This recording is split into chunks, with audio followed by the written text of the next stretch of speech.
we recording? We are recording. All right, let's do this. All right, we're going live, guys. Okay, Going live. going live. Fuck it. We'll do it live. Do it live. Do it live. All right. We are back with the Fighter Stance podcast. This week we have local legend at Sheepdog, Sean Brady, coming Man in. himself. The man himself. If you've taken a trauma course, if you've been to any of our courses, he's our training coordinator, and just maybe one of the funniest guys in the office. But this is gonna be a good podcast. So He's also from like the New York area, so like his accent's gonna come out, and we're gonna try to do this. I don't know if we can do it because I'm horrible with computers, but he's gonna say "not for nothing" about 100 times. So there's that too. So thanks for coming on, bud. Thanks for having me. Also, he wears flip flops to everything. Including right now in his suit. Yeah. you can't see off camera, but yeah, he also came in today with the suit, and I'm like, what's going on? I'm like, why are you wearing a suit? He's like, it's podcast day, right? He's here. He's here for game day. You know, he's prepared. He's all dressed up. He's ready to go. Brain. He's not playing. You go hard or you go home. Yeah, Exactly. All right, let me give some background on Sean Brady here. So we referred to him as Gator around the office. As you've seen the other guys, you know what we're talking about. Gator don't play no shit. Also, according to his LinkedIn, he was a squad leader in the Marine Corps, a police officer, a pararescue specialist, a Department of Homeland Security training officer, and most recently, a house husband. I did retire. This is just off his LinkedIn. not from the husband I'm thing. not but even making you're this up. still This is what it killing says on his LinkedIn. that. Yeah. It says house husband on LinkedIn. It says it on his LinkedIn That's right hilarious. You've lived so many lives, I feel already. But not on there as firefighter. here. That's right. You told me about your AFD for a bit, huh? No. Travis County Fire Rescue. Oh, Travis So County. Okay, it's not You've AFD. literally done every kind of public service you can do. Yes. Yeah, like you were like special operations because PJ special operations. You were a police officer. You were a Marine. Yeah. I was young and impressionable. Yeah. That's the one scar on my. I went to see a recruiter. And they made me sign it. Is that where you started as a Marine? Was that the first started? thing? Yeah. So interestingly enough, after the Beirut, Lebanon barracks bombings, I was still in high school. As soon as I graduated, I went right into the Marine Corps, and that's when I started this little journey. That I'm This little journey How for the long whole is rest that? of your life. When was that? What year was that? 83. So I went in the Marine Corps in 84. 84 to 88. That's when I was born. No, that's before I was born. You've been of service to America as Your entire long as I've been alive. I need to get my game up. But Longer than I've been alive. So Yeah. that's the fun and weird, interesting thing with everyone that works here, right? Like, I was in, I think, third grade on 9/11. Yeah. Meanwhile, this guy over here was saving people's lives. You're actually a police officer in New York on 9/11, correct? Correct. So my day started that morning, Tuesday, September 11th, 2001, in a patrol vehicle. But my accent, I think people automatically think I'm in NYPD. No, I was in a little municipality in the east end of Long Island called Riverhead. It's beautiful, bucolic, great town. Hold on. Yeah. What bucolic? Not just another pretty face, Pat. I was like, hold on. Yeah, I'm gonna have to look That's the that up craziest later. word I've heard. I was like, sorry to interrupt. Continue. I don't know what that means. I don't know what that means either. That's a $10 word. Yeah, Craziest I don't thing. know what that means, so I'm just going to be offended. Until you look it up. Sorry, go ahead. What did you say about me? So I'm in the car, the police vehicle, and I get a phone call. Hey, have you heard about the plane hitting it in the World Trade Center? And I'm looking out the windshield. I'm like, that's terrorists all day long because it was a stunningly beautiful day. But I'm thinking, like everybody else, I think, who had heard it, that it was a Cessna, not what it was.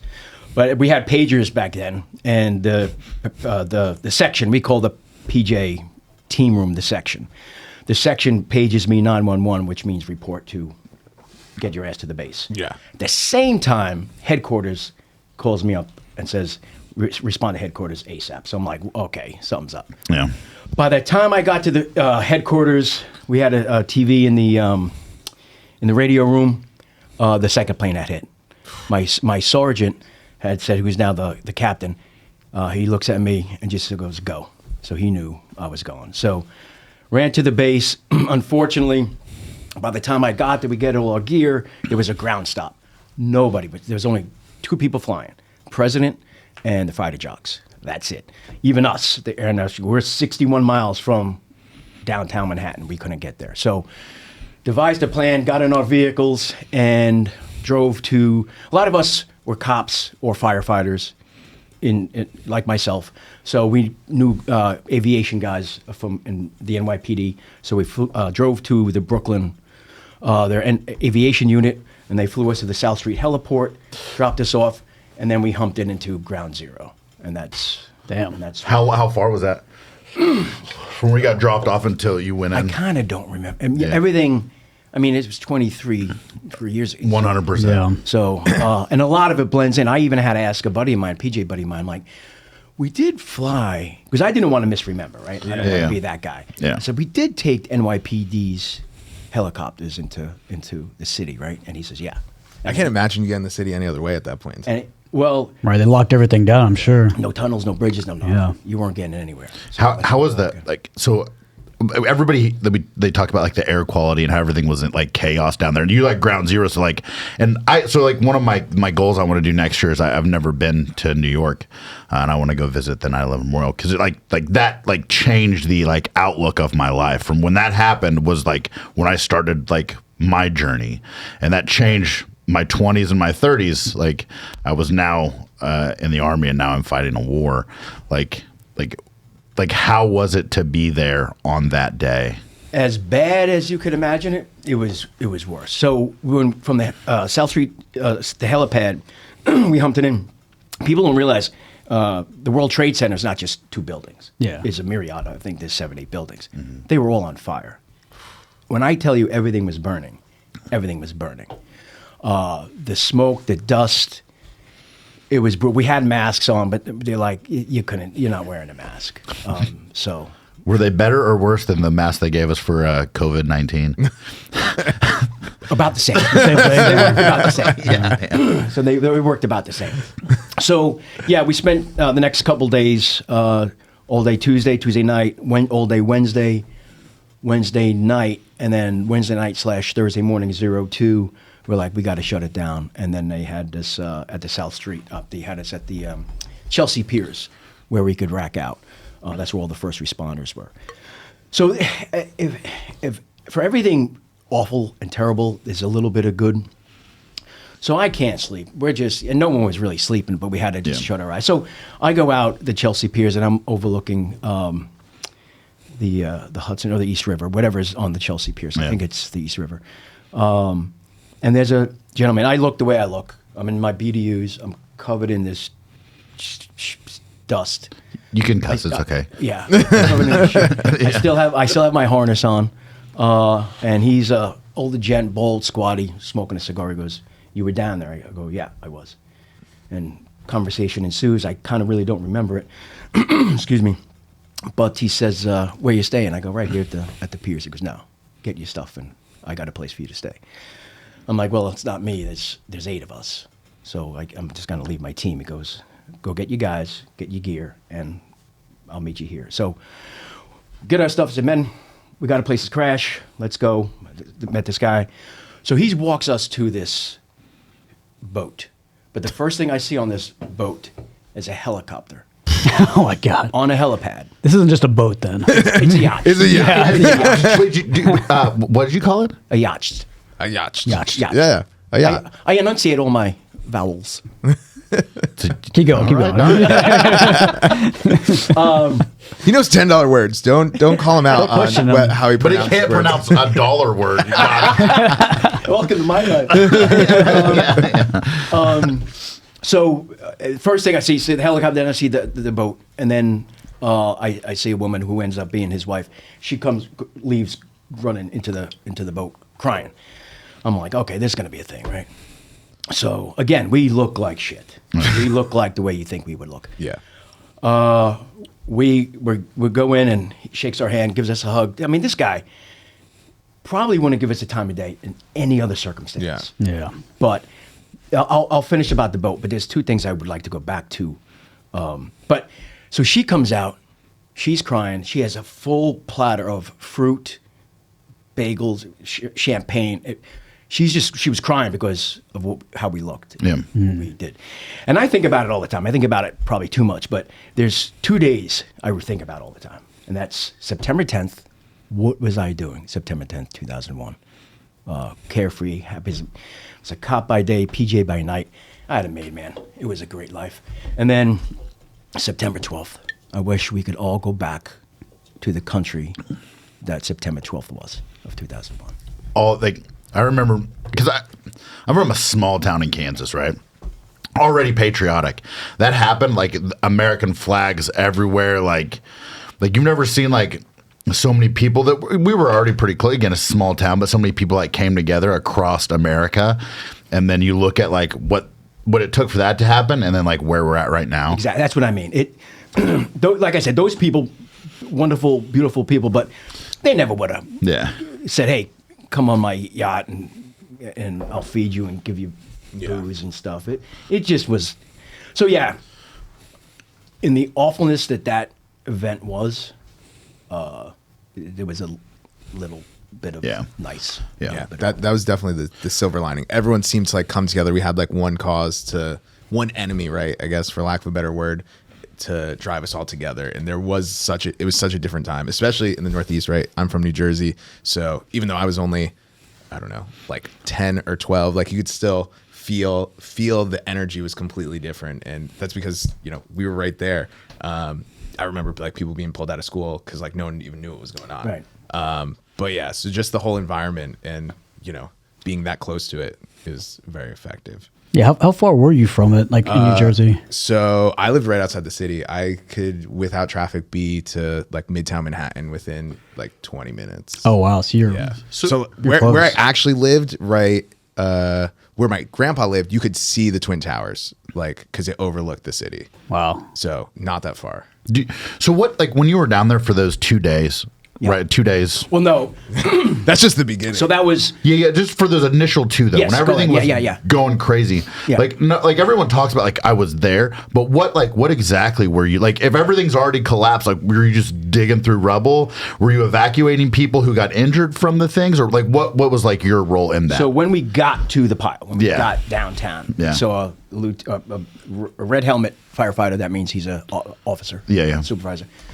So we're here. Add something. So the awesome thing, the guys you were with were like firefighters and like police officers. So like you guys knew like what this meant, and everybody like it seemed like a lot of people. You guys just kind of seamlessly like that's the guy I got to talk to, and we go do our thing. Right. So that's like invaluable, like to have that. Right. That command structure. Yeah. In that situation. Yeah. Right. So we didn't want to get in the way. We're like, where do you want us? He says, okay. He knew who we are, what we were. He says, go wherever you think you could do the most good. So there was about 8 of us. I don't remember. Roughly there was 8. So we split up. 4 went to the south side. 4 went to the north side. And it was literally, we had harnesses on because they were voids. And every time you get to a void, you try to crawl in. So you'd rope up. And then as you're in the void, you're trying to see, is anybody down there? It was literally bucket brigades. Little white buckets, shovels. And you just, because there was nothing else you could really do. So the first night, then the Tuesday, that was Tuesday, then Wednesday, same thing. Then it got a little bit more organized on Wednesday. Tuesday, it was just do whatever you can, go wherever you can and try to figure it out. Wednesday, there were people like lines. So we pass buckets where we think there's somebody. Hey, we think we got somebody. You run over there and unfortunately, they were already deceased. And a lot of times, again, buildings were still on fire, so people would just run, like another building's coming down, and you would just run. And it's like, and people would say, well, if these guys are running, maybe we should run too. But all that, and that's the problem. All that is no other buildings came down after the initial they fell, but it was just precautionary. Yeah, I'm telling you, man, everything was brutal. It's brutal. So that was Wednesday night, same thing. Then we went back to the pile after getting a little rest Thursday, and that's when Bush came to town, and all the work stopped. So we jumped in the vehicles and went uptown, found an Irish pub, just got into our cups as we do. Yeah. And then went back down after President Bush left, went back to work. But then you could see now what this is something. You had all these all these feds in their blue windbreaker jackets with the yellow letters of every alphabet soup. Three-letter agency. Yeah. Yeah, exactly. And then but then they brought in the heavy equipment, and then we were standing around more than we were digging or searching. And then we said, well, that's it. It's done. Yeah. So we went home. Did you like after like the initial, like when you guys got there and you started like going through rubble, were there people that were actually found in the rubble, or like were in the building, or was it like people that, like, you know what I'm saying? Because them buildings falling, like it's hard to imagine that somebody could survive that. No. So I'm going to put this as delicately as I possibly can. I found people. Yeah, they were already deceased. Yeah. And how the conditions that they were in which we found them is that thing that rattles around your brain. No, 100%. Yeah. But unfortunately, again, in this venue, I don't want to really talk about. No, you're good. You're good. It was again, that's some stuff that no one really talks about. Like whenever they talk about 9/11, what was going on there, especially now because it's been so long. And then they didn't talk about it then either. It was just Yeah, so I was also involved. TWA Flight 800 was a 747 that left JFK going to Charles de Gaulle Airport in Paris. In July '97, I think. We had just got done parachuting, doing parachute drills. Yeah. And then because I was the youngest guy on the team at the time, I was going to do an NVG flight, night vision goggle flight in a helicopter. So I was all set to go out, and all of a sudden we saw the explosion over the ocean. And we're like... Oh, wow, you saw it. You literally just physically saw it. Physically saw it. Wow. It was right there. So the first thing we did was get on the hooking to the C-130, you go, King, blah, blah, blah. But they go, no, it's not us. I said, okay. Got the helicopter. I said, Jolly 123, whatever they were, the helicopter, meet us at the section. And we broke, the helicopter and us broke every rule, because it's a live runway. Yeah, yeah. Every rule for us to get to the section, and then them to pick. They literally, from here to the door, the rotors, the back door of the section, that's where they went and got us, because we had to get in our wetsuits, because it's over the ocean. So we get there, we fly out there. We got there so fast, the breeze was still falling. So we had to wait. We were in a hover, and we had to wait. Yeah. So, and I'm telling you, this is another surreal effing scene where the ocean was on fire. For the debris field was stretched out by a couple of miles now at this point, because it blew up, I think, around 28,000 feet. So all this stuff was coming down. The ocean was on fire on the nods, on the NVGs. I'm on the deck of the helicopter. I'm looking in the water, hoping to find somebody. Yeah. Hoping to find somebody. And again, another situation. They were still strapped in their seats, seat belted in, just hanging out. Wow. There. Yeah. It's being a pararescue person. You've probably seen a lot of crazy stuff like that. Yeah, I've seen a lot. We've all seen our fair share of stuff. So after 9/11, you were a police officer. What was like the next? Okay, so I'm home and I'm sitting on the couch taking in what I just processed, just coming off of downtown. And you were already a Marine, and then you were a police officer, and now and you were so I was in the PJ. Marine Corps, got out of the Marine Corps, became a PJ. Yep. And funny enough, 32 years ago. So the October 30th, we call it the Halloween storm, the perfect storm. Yeah. That is when my eventual unit, there were boaters in distress. They sent out a helicopter to go rescue the boaters. Unfortunately, the storm was so bad they couldn't air refuel, and they had a ditch. And in that ditching, Rick Arden Smith, was killed. Yeah. He was a local guy. He was in all the papers, pararescue. I'm like, that's what I'm going to do for the rest of my life. So literally the next day, I went and I said, hey, I want to be a PJ. So you were a PJ in the Air Force, but were you reserve or were you active duty? So I was a guard bum. I was never active duty, but that was my only job. Yeah. Right, no, I 100%. Yeah, I was just curious because like being in New York would be hard to do that if you were active. That's right. Just. Yeah, no, ours was. I mean, you're a there's a term that they call it. I'll remember the name of it, but. If you're full time, it's like active duty. Like they have like the active duty guard. Yeah. But I was a bum. I was a guard bum. I worked Monday through Friday every day, going on deployment, doing whatever I was doing. But I was never active. So I did that for about You were not 7 active, years. but you were active. I was Yeah, correct. yeah. Yeah. Halfway through, like I said, a lot of guys on our team were rarely full-time guys. Yeah. So they were either cops or firefighters or whatever else they did. Yeah. So I went the cop route. Like I said, I was in the Riverhead PD. And then, so for 5 years, we just under 6, it was a dream. Cop by day, PJ by night, or vice versa. Yeah. It was amazing, those years. Yeah. So I was both a cop and a PJ.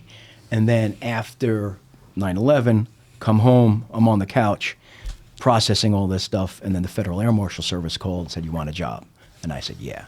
So I left the PD, pretty much retired from the military, and was an Air Marshal for 20 years. But, yeah, so end of my career, due to shoulder surgery and COVID, couldn't go to the office unless you were actually doing Oh something. yeah, so from the time that the 9/11 you like got out, you were an air marshal until COVID. Until October 30th, 2021. Oh wow! So right before you started working here, basically. Correct. Wow. Yeah. How was being an air marshal? Well, in the beginning, I had a maid. In the beginning, it was a legit agency. Yeah. It morphed into something that's anything but now. Yeah, we don't And we don't have to won't really get into all that. we but won't yeah. get into that because there's Yeah. people still doing it. And, Yeah. No, I get it. Yeah. But I was a trained because of my background. I was in training, acting supervisor. I ran the training department. I was on qualifier. It's essentially a task force, but Yeah. So I was never really flying. It was amazing until I came to Texas. Oh, so you weren't on the planes very much. No. For 15 years of my career, I wasn't on a plane. When you say air marshal, I always think about that scene from Anger Management when Adam Sandler gets tased by that guy. I always think of that being an air marshal. I see. It's like, so you like had the great you didn't have to fly because I hate flying. Oh yeah, yeah. I hate it. Me, it's, and again, those 3 letters that I'm not going to mention because everybody knows I lose my shit. Yeah. The security. Yeah. Yeah. All right. I feel very secure. Yeah. I feel like there's a lot of three-letter agencies whose names you mentioned. You might lose your 3-letter shit. agencies associated with 4-letter words. Yeah. My man. Yeah. I'm trying to be good. I'm trying to. I want to. That's why I wore the suit. He's hiding the gator right now. We'll see gator come out later after this is over. But because of the surgery, because of COVID and the surgery, I couldn't do anything. Yeah. And I shortly realized that retirement for a guy like me probably not a good idea. So I retired from the Air Marshal Service October 31st, 2021, and November 1st, 2021, I was in the Fire Academy, Travis County Fire Rescue Fire Academy. So I retired for 12 hours. But half of that time I was asleep. Just like me, bro. Yeah. Like I retired the next day. I had a job. Yeah. Yeah. If I would, Yeah. I couldn't be retired. When did you move to Texas? That was throughout that time while you were an air marshal. Well, 7 years. Yeah. So, no, I did my first 11 years in Boston. Then they transferred me. How was being a dude from New York and then moving to Boston? How was that? Because you're a Red Sox fan, right? I'm no. I could give a rat's ass less about any of these. Okay. Gator ain't got time for that. Yeah. But yeah, it was it was what it was. Our dialects are kind of similar but different. So I knew you're not from New York, and you know I'm not from Boston. So Can't understand either one of you. They sound the same to me. Yeah. it worked. You just gotta point shit out on a menu. You can't, It's like you basically went to another country. Well, he's not from want a another country, You Pat. can't go. I want a number 8. You just gotta point at it. They're like, okay, I got you. Gotcha. Yeah. Then after 11 years in Boston, then they transferred me out to San Francisco field office. Nice. Sounds like fun. Yeah. It was oh my God, it was the best, man. How long ago was that? Oh, gee whiz. So that was 11 years. So that was 2011. And then I was out there from 11 to 16, 17. Was it getting kind of I forget. kind of shitty, like closer to the end? Like Well, San no, it Francisco? was still, I mean, it was never great. Yeah. It was never, come on, California. It's a big city in California. What are you Yeah, gonna do? it was never Yeah. this thing. But you could go anywhere you want without being accosted. And essentially, here's the difference between SFPD and cops in New York, right? If a vagrant or some dude who's in your shit is in San Francisco, they allowed that to Yeah. because of their whatever politics. Yeah. You did that in New York. Back in the day, I think you're okay with doing it in New York now. But like back in the day when you were a cop, it was probably, it was not a good idea. It was not going to end well for you. Yeah, but it's also like what Giuliani was like mayor back there when you were there. Yeah, so like it's a little different. Yeah, the poor bastards now. I can't even imagine what they're going through. I really can't. It seems horrible. I mean, I was there in New York post-COVID, and they literally just have to stand there and do nothing and just like, cool. It's like that in a lot of places now. Like in Vegas, they're talking about how like this guy is just robbing the locked stuff in like drugstores, like Walgreens and stuff. And they're like, oh yeah, you can't do anything about it. We can call the cops, but they'll be gone by the time they get here. Yeah. Well, so now a lot of like a lot of Walgreens and stuff have everything locked up. Like especially in California, they've shut a whole bunch of them down. But anyways, so he came to Texas. Yeah. So did they move you to Texas, or you just? I moved myself because Nice. so with the feds. Were you married at this time? Yeah. No. No. Not yet. We're still dating. Okay. Was she? And she was from Long Island. Okay. So we reconnected, and then she came out a few dates. I'm like, well, this is stupid. I'm not going to New York. So I flew out to California. And the thing with the feds, after you're so COLA, we all know what COLA is, cost of living allowance. Yeah. In San Francisco, got it. In San Francisco, that's the highest COLA in the country. You do 3 years, that stays with you for your career. I'm like, okay, that's nice. Yeah, I got that. Where else do I want to go? So, Houston, believe it or not, has the second highest COLA in the federal government. Really? Do you want to know why? Because all the oil money? No. No, I don't know why. NASA. Oh, really? Yep. NASA. See, I heard Boston was pretty high. Did you go? So you left. You went to Houston. Correct. How long were you in Houston for? 5 years. Houston not working for NASA though, right? No. I was never. Maybe. But here's the funny part about You're not smart enough to sweep the floors at NASA, bro. Correct. but and I love this segue because it happens kind of all the time. Yeah. To be fair, none of us are even close to that. No. Definitely none of us. No, not at all. You know what one of my jobs as a pararescue specialist in New York was? What? Space shuttle rescue team. Really? For every shot, not every, but the majority of the shots when they had the space shuttle, I was there either in Morocco, Spain, or Africa. And of course, the Patrick Air Force Base in Florida. Yeah. What did that look like? Like what were you supposed It to do? was amazing, man.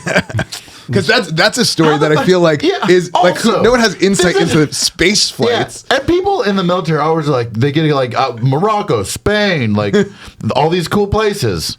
Afghanistan and Iraq. And a little bit in Korea, but it's not Morocco or Spain. Morocco's beautiful too. Yeah, Uzbekistan too. Sounds nice. Yeah, it's great. My first duty station was Sigonella, Sicily. I don't want to fucking do it anymore. I'm walking out. My first duty station was Hawaii, though. I know. That's it, too. Although I did. So I guess you can consider it a foreign country. I was in the great country of Texas for most of my military career. So. That's always nice. Yeah. Texas is a great place to be. I can't believe we stayed here. So, so Houston, and then I'm not living in Houston. For anybody who lives in Houston, I'm not. That's your problem. So I moved here to the Austin area. Also, Austin area, not Austin. Yeah. Not Austin. Yeah. So I live on a lake. It's beautiful. I love it. So anyway, I'm not. Yeah. So it's close to Costa Rica. I used to go to Costa Rica twice a year, every year to go surfing. Just keep rubbing and that shit in. Yeah, that's all I do. I stay in one place. It's cement floors, armoire, a lamp, and a bed. Nothing special about it. Yeah. All I do, but the ocean is right there. Yeah. And one of the best breaks in the world is right there. So you're a beach bum. Yeah. That's why we're flip-flops everywhere. That's not a mistake. Now it makes sense. Yeah. But it's confusing because he lives in Texas where the beach is not. So do you know what they used to have here? I don't think I have it anymore, but they had this. It was called Inland Surf Park, and it was like a surf park. They had like this track that ran down the middle of it, and it would create waves, and people would surf. It's not the same thing as the ocean, but you wouldn't have to wait for 20 minutes. Every 5 minutes there was a new wave. Yeah. And they had like the coral waves, like the bay waves, so that you could learn, and then you'd see these dudes like killing it, like on like the bigger waves. But like what I would do is I'd come down and train, at one of the jiu-jitsu schools here, and then I would go surfing and then go back home, and that's what I would do like every Saturday. That's awesome. Yeah, That's yeah. I feel like, but doesn't Kelly Slater have like a ranch out here with one of those? Well, so I think he bought that one. I just don't think it's and now, open. and now yet. it's private. Just to I think it's just you. Well, because for some reason it wasn't. I mean, for some reason it wasn't doing very good, and I think the track messed up a lot. But yeah, like also. It's guaranteed not to be sharks in there. See where you're at. Yeah, I mean, I've dove. I've seen sharks. The sharks are there. They don't. I don't even like looking at pictures of sharks, bro. weren't we talking about this last week that like sharks don't like people? I think we were talking about it with Matt. Like, there's something different. He about gave a really Also, elaborate though- explanation as to why they don't. But yes. yeah. It was intense. It was like our blood is different, and they don't like our blood. Yeah, as soon as Different you than started fish talking blood, about yeah. it, all the energy just left my body, and I was like, I just know they're out there. I don't care. Yeah, it's like I'm not gonna go like swimming in a river in Louisiana because there's alligators in there. So like, I'll same agree thing. with There's that. sharks in the ocean. Like I'll agree with I'm that. all set. I feel like bro. that's Wait, so you don't that's go a in the little ocean different. at all? No, I do. But if I can't see my feet, I'm out. Jesus. So, so you gotta be like in the Caribbean, is what you're saying, or somewhere really No, clear. bro, I'll go to Port Aransas like it was my job, but I go until I can't see my feet. When I can't see my feet, I'm like, could be something down there. Port Aransas, that's like ankle deep. You can't see your feet. It's like knees, bro. It's like knees. Brilliant. But yeah, I grew up on Long Island, East End Yeah. Long Island, Montauk, the Hamptons, So beautiful. So how do you ever want to go back? all the time. Yeah. All the time. But the reality of it is it's expensive. So here's the deal too about East End Long Island. It's still red. Yeah. Right. So that was the other problem with Boston. Yeah. Anyway, I mean, Yeah. We are not a political podcast, yes, but I no, get it. I love everybody. These are your views. Yeah. Yes, it's all songs. Expressed You by could- Sean you could- Brady. Yeah. You not could Sheepdog sling him, Response. and I got your back, bro. So yeah, so it was great before work as a PJ. Yeah. Go surfing. You go to the section, jump out of a plane, go home, do a night vision flight. How long of a nap would you need now if you tried to do that in between each event? Like a day? Well, if I sleep in till 10 like I do, I generally don't need a nap, and I'm in bed by 7. My boy watches Matlock and Murder, She Wrote. He's out. He gets his TV dinner, takes the dogs out to go to the bathroom, and that's it. Yeah. That's it. I saved that little square brownie. for last. Yeah. Before you go to sleep, Cuts it out of there, he just chisels it out of there. puts his CPAP on and rats out. Hey, the best quote ever is by Mickey Mantle, and he said, "If I knew I was going to live this long, I would have taken better care of myself." Yeah, that's a good point. That's a good quote. I like that. I use that daily. I don't know what to do with that you just said that because we're like me and you are already we're up there. Yeah. Who are we kidding, man? I would It's do more for it me all and Nick, I again. think. Yeah. We need to start thinking about that. I should stretch more, but I don't. Stretching feels like that one thing that everyone's like, I should do more of this. And when you do it, it feels awesome. And then you forget about ever actually doing it. Yeah. I was thinking about it last night. I'm like, I should go stretch on the floor. I'm like, But you should also do- have those baby puzzle mats, bro. You I just know. get a I have no puzzle mats, excuse. But yeah. it's also like that when you get real hammered and you're like, I'm never drinking again. And 4 hours later, you're like, Those hangover days you wake up, I'm never, ever. that's now like. When I Want a was- beer? Yeah, I want a beer. Yeah, when I was younger though, like, like 21, I would drink. And then I would be like, the next day, I'd be like, let's go do whatever. And now I drink, it's like on a Saturday, I'm hurting till Thursday.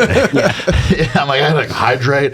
I need ibuprofen. It's funny. Or just get you a nice Bueno energy the next Bueno morning. energy. There you go. That'll cure a hangover like that, dude. I'm only saying this in the context of this conversation. Excuse me. So in my career, the things I've done, I'm in a couple of books. Yeah. You're in a couple of books? Yeah, those are in the office. So, but only reason didn't know that. only reason I bring that up is my wife has read the portions where I'm in a book. Every part of a book that I'm in involves drinking. Because you do realize everything you've done, you went to a pub. She also tells you to wear shoes, though.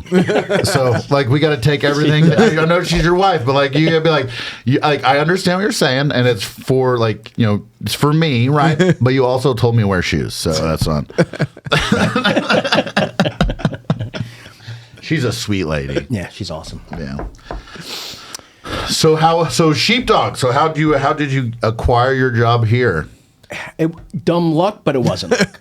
because it was because I remember seeing you. It was it was the grand opening of Gracie Maida / Sheepdog, right? I forget because That's when it started. yeah. Well, he came by because he knew about it. Yeah, Yeah, right, it's your story. Yeah. So everybody, I went on and signed. If you get free, get a free ticket. Yeah.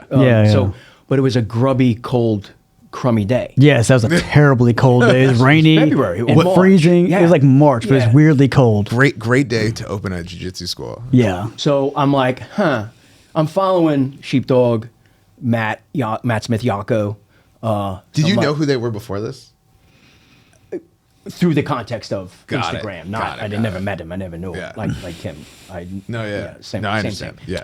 So I'm like, of all the clothing items I have, what should I wear? Oh, I know, a PJ hoodie.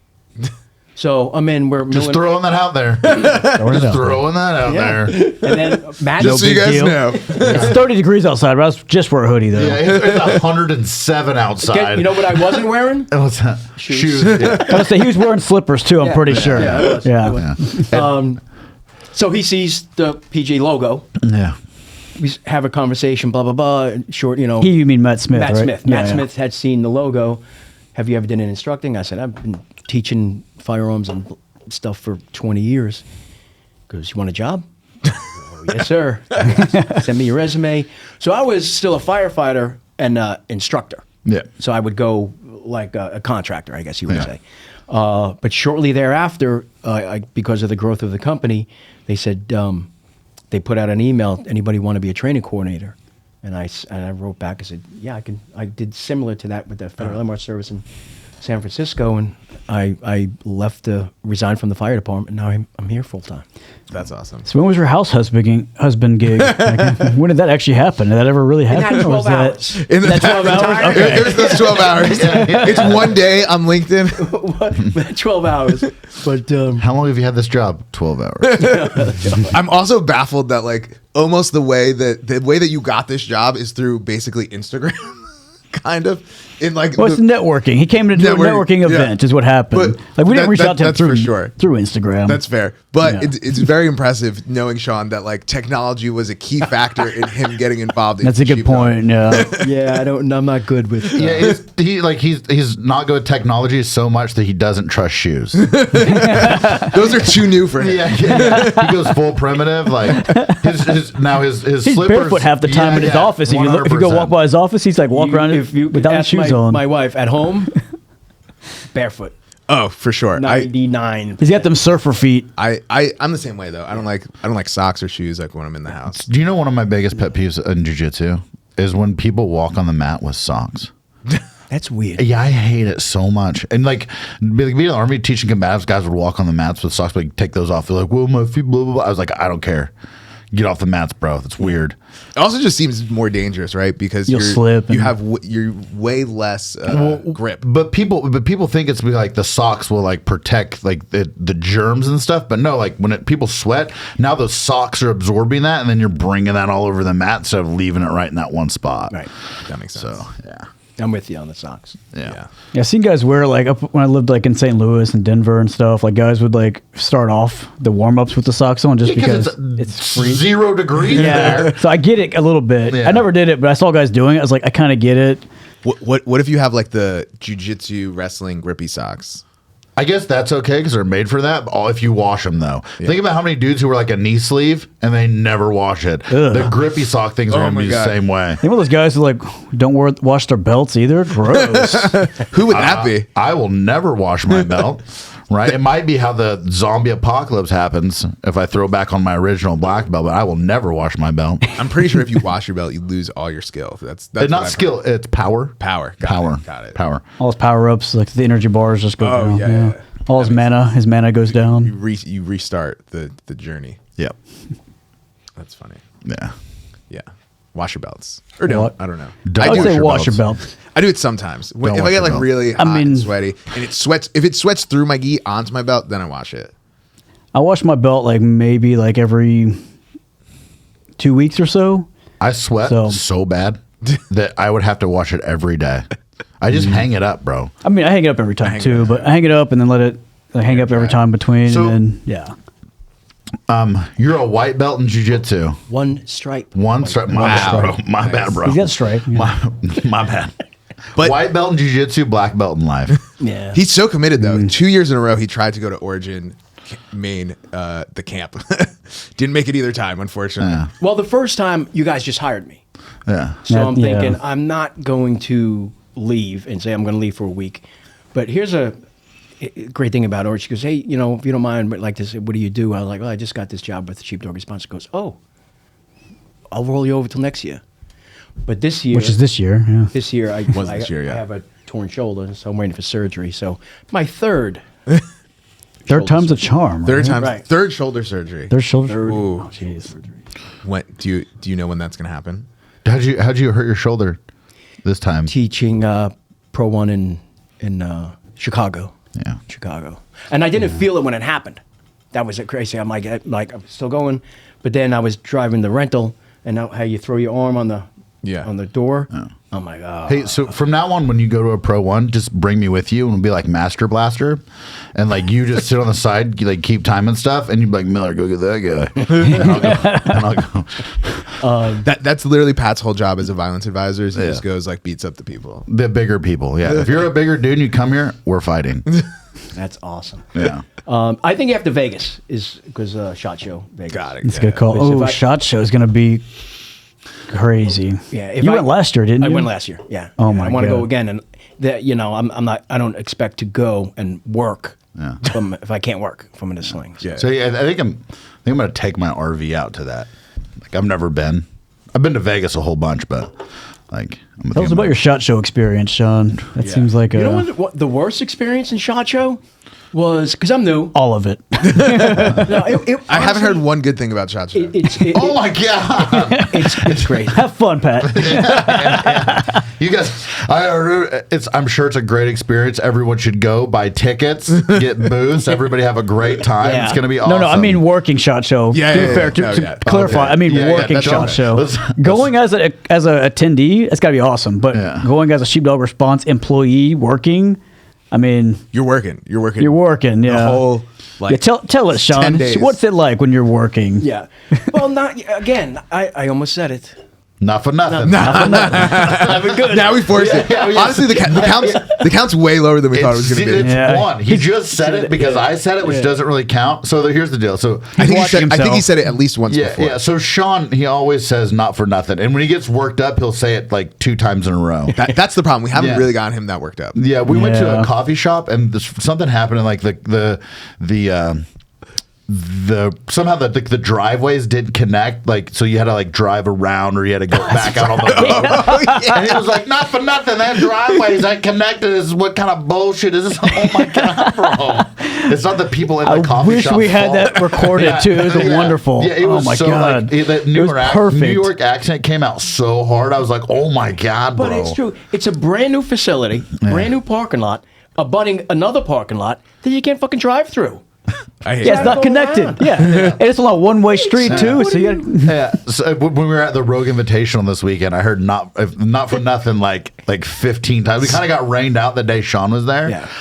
Also, like doing that was a great event. Like it was so much fun. So We much didn't really fun. watch any events, but like it was one of those things where like me, Nick, and Tori were there every day, and then Sean came out on the first day and helped us set up, and the second day too, right? Yeah, and the second day He was there just to watch. yeah. But he was hanging. He was up by the booth though. All the Go Ruck people were awesome. Oh, so great! if- Shout out to the Go Ruck people. Yeah, like if you like to ruck, go get you a Go Ruck backpack. Not even that.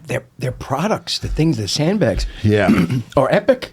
Yeah. I'm like, they were amazing, great people, Yeah, and yeah. I had 2,000 pounds of sandbags in the back of my truck, and it was like it should have only been like 1,500 pounds, and then it rained in the back of my truck, and they soaked those up, so it was even heavier. But like all the people like Justin, a couple like the photographers, Sean, like all those people were so nice. They were working with us because the schedule, because it was raining all weekend. Yeah. Right. Also, the CrossFit people wear like next to nothing, and it was like 50 degrees out there. Like, Oh, it had to be on Sunday. yeah. Because it was warm Friday night and And Saturday. it was weird because we were standing out there getting ready to like do the Protector Fitness event, and like I took a step. I was like, it's muggy. Took a step. I was like, it's so cold.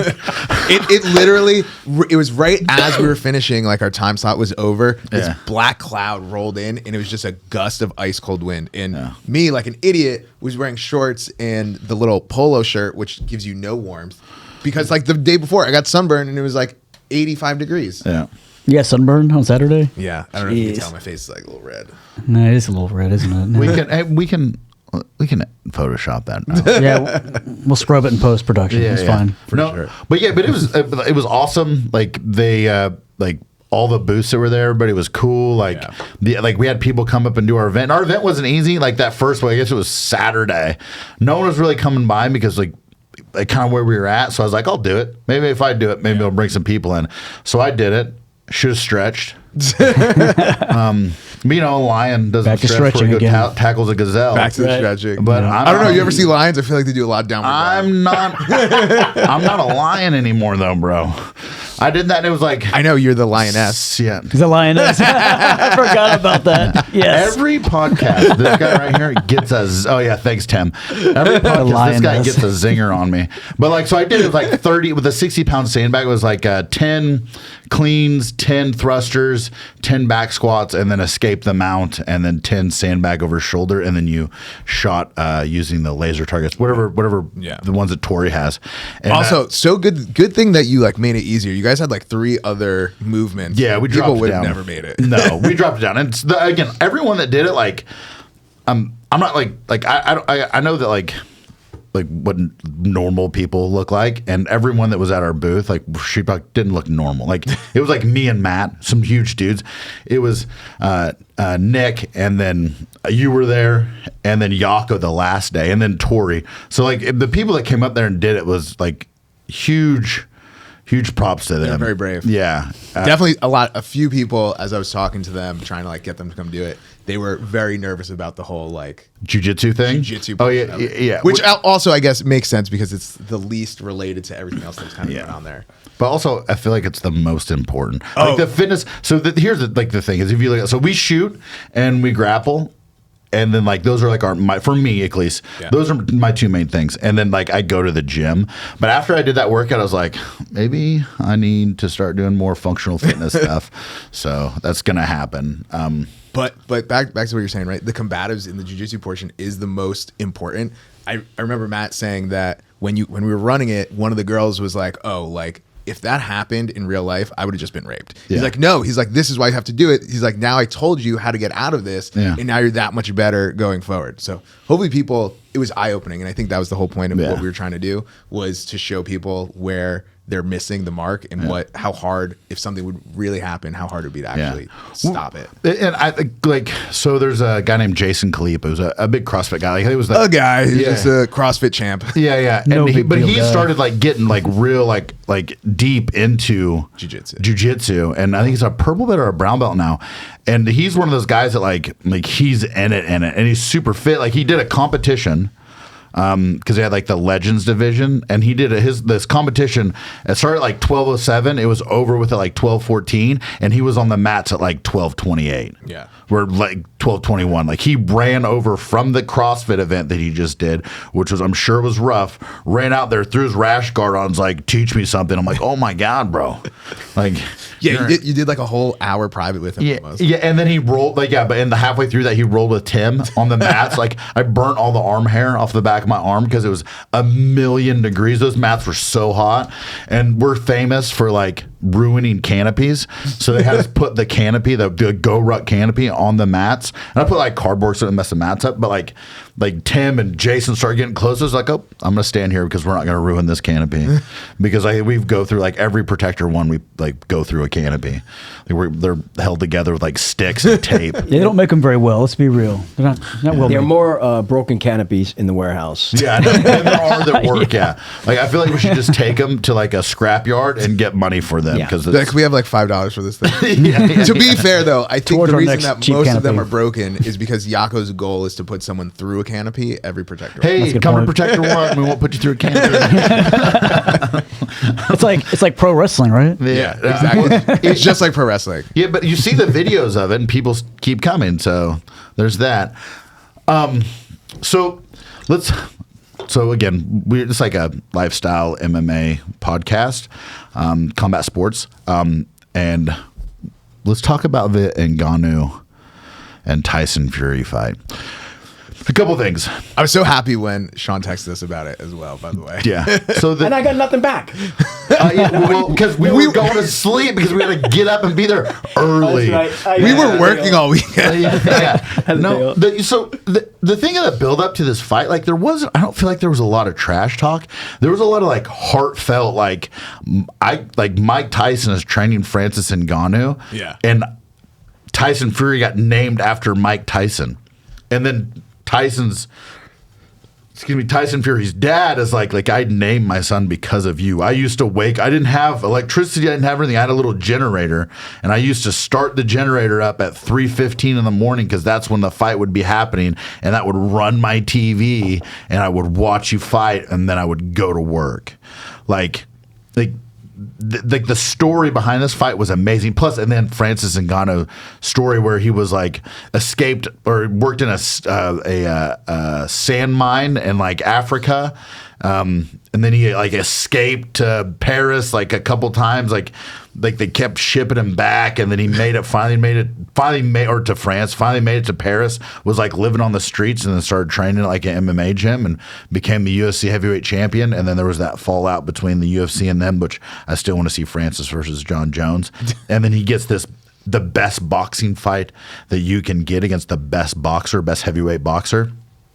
And then like some people said he won. He definitely dropped him, and Tyson Fury looked shook.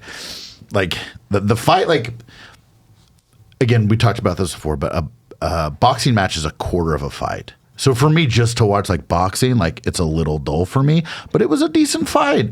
Like it was exciting because you knew at any time Francis could land that bomb and the fight's over with. Right. Like he dropped him, but like Tyson Fury has a great chin and he can move. What did he knock him down with? I think it was like an overhand right. Right, yeah. yeah. nice. And Tyson even like kind of tried to roll Yeah, with he it. rolled his shoulder. Yeah, and he still nailed him. Yeah, it was bad and dropped him, and he was shook. Yeah, he got up and finished the fight though. But like, there's these memes going around, and it's like the judge, like the last judge that like took it, like because it was two judges scored it for Tyson Fury and one scored it for Ngannou, and they were like. The judge, like it shows Dana White and like a man dressed in like a head wrap because it was in Saudi Arabia or Dubai, and they say that the last judge was Dana White. It's pretty funny because him and Ngannou aren't on great terms right now. So like they're saying he would do anything. It's a pretty funny meme, but yeah, like the fight was awesome. It was. Yeah. But that's the thing too about the fight game now, as opposed to, I hate to say it, but when I was younger, Hearns, Sugar Ray Leonard, you had so much Tyson. talent. Yeah. Like, Yeah. Yeah. It's Holyfield. Jeez. Yeah, it's everyone. It's crazy seeing like when Mike Tyson starts getting into it and he starts talking about Customato and like that relationship that they have. Like that was like he's like the Tyson Fury is talking about like how like Customato was like a father figure and Mike Tyson's like, no, he was my father. Right. Yeah. Like it's crazy. And it like the whole everything around that fight, again, there wasn't a lot of trash talk, but everything around that fight is just like it was like heartfelt and emotional, and it was like it felt important. Like Tyson Fury's side and then Francis Ngannou's side, like the struggles that they went through, and Tyson Fury with his mental health stuff that he went through, like So I'm saying, and their backstory of being gypsies, yeah. Like everything around that is crazy. And then you look at the body types, right? Like you look at like Francis Ngannou, jacked, Yeah. and then you look at Tyson Fury, Dad bod. normal dude, just a normal ass dude that'll box your face off. Yeah. So no, it was cool. It was cool to watch. Do you think that it wasn't Ngannou didn't do enough to win against the champ, or do you think that they just won't allow someone to come from a different sport? No. I think Tyson Fury won. I just think that there was times in that fight that Francis Ngannou Like he definitely won some rounds. Yeah. Right. But like again, I think there was 10 rounds, like a 10-round fight. And if you win 4 rounds and if Francis Ngannou wins 4 and Tyson Fury wins 6, Tyson Fury's winning. That's fair. And I think that again, now if it was an MMA fight, if it was a full fight, Tyson Fury's getting out of there real quick. I mean, I feel like that's the whole point of MMA, right? If you have to have all the pieces of the fight. Being a specialized boxer, you're not going to be able to do. Yeah, enough. but also John Jones beats both of them. If only he was healthy. Yeah. Oh my God, that's so tragic. That's so tragic. Because John Jones is supposed to fight. Like this next UFC. Yeah. So it's next weekend. We'll break it down. Not this coming, but the following. Yeah. I think it's the 11th. John Jones is supposed to fight Stipe Miocic. Oh, wow. And John Jones was wrestling, and a guy kind of wizarded him a little bit, and he like tore his pec. So that fight's off now, which sucks for Stipe because he's been out for a minute, and it sucks for John Jones because he beats Stipe. He's the best. Yeah. Like he's the best heavyweight fighter of all time. I feel like he's already kind of the best, but yeah. Yeah, well, so no, you got to beat Stipe, and yeah, there's an argument there, right? Yeah. But like, you notice I said heavyweight, not fighter. Got it. That's fair. I think that John Jones is the best, like 185 pound and up fighter of all time. Mm-hmm. But I like have a theory about the smaller guys and the UFC. I think that the smaller guys are more talented than the big guys. I can see that. And the reason why I say that is because like the bigger guys, like we're not getting like in MMA and jiu-jitsu, you're not getting the biggest, strongest athletes because those guys are going to the NFL. Yeah. They're going to the NBA. They're going like to the MLB. But the smaller guys, they can't go do that, right? Like those guys are like the wrestlers or the kickboxers or the jiu-jitsu athletes who there's like, if you're 155 pounds, you're not going to the NFL. Right. Like, so you really only have like, if like you want to be an athlete, you can wrestle, which there's no money in it. You can box, which there's some money in that, or you can fight MMA. And those guys, like I said, like wrestlers and stuff like that, like boxing's not going to be their path. Their path is going to be MMA. So like we're getting all those top athletes that are like 175 pounds or 170 pounds and below. It's just my theory. I could be wrong. Yeah. And the smaller you are, the better your technique has to be. Yeah. Yeah. 100%. Like if you and I, you could just pound me because you're so big. If I was at that skill level, I would have to have superb technique. Yes, 100%. And that's why I think like the smaller dudes, like you look at some of the smaller guys, you look like the Mayo brothers, you look at the Mendez brothers, you look like Tynan Dalpra, you look at all those dudes. Mighty Mouse. You look at the Rotolo brothers, like their technique is amazing. Yeah. No, I mean, you throw somebody there like Gordon, though. Gordon jacked, but his technique is like flawless. I feel like that's why I was so excited to see what Jones was going to do after he's been in camp this whole time with Gordon. Yeah. Heel hook Stipe. Anyways, so also. How many people get heel hooked in the UFC? There's not a lot. There's not a lot of heel because it like exposes your face. Yeah. Right, like if you go for a heel hook and the dude's standing, he's just gonna pound you in the face. Yeah. Now there are like guys like Gordon who can lock it on that quick, or like who could probably be very successful with heel hooks or leg locks in general in a fight. But I just don't feel like pulling guard is the best option. But so also going on is Polaris 26. So that's this weekend, right? Yeah. So the main event is Craig Jones versus Gerald Meerschaert. He fights in the UFC. You're so good with last names. I love it. I actually think I got that one. All right, but he fights in the UFC. His record's 35-17, 6 KOs and 27 subs. Wow. Geez. So like he's been doing the damn thing for a long time, and he's got a good record. He's got a lot of submissions. So, like, maybe his jiu-jitsu is going to be good enough, but I doubt it. I mean, yeah. I think, again, when anytime that when you go into something that's specialized like this is a jiu-jitsu match, it's going to be a lot harder. Yeah. That's all Craig Jones does. Like, yeah. It's like the same thing going into boxing. It's like the boxer's going to beat you because he only boxes. Yeah, and there's a couple other fights on the card that are like UFC fighters versus jiu-jitsu athletes, but I didn't want to go too hard on them because I wanted to stick to jiu-jitsu. Yeah. But then Tommy, I'm going to Craig Jones, by the way. Again, not betting advice. Don't do that. But I'm going. Yeah, probably right. But Tommy Lancaster versus Oliver Taza. That's yeah, it's really good. And so if it was gi, I would say Tommy Lancaster, but it's not gi. It's no gi. Yeah. So like, I'm gonna go Oliver Taza. I feel like his leg entries are gonna be like too much.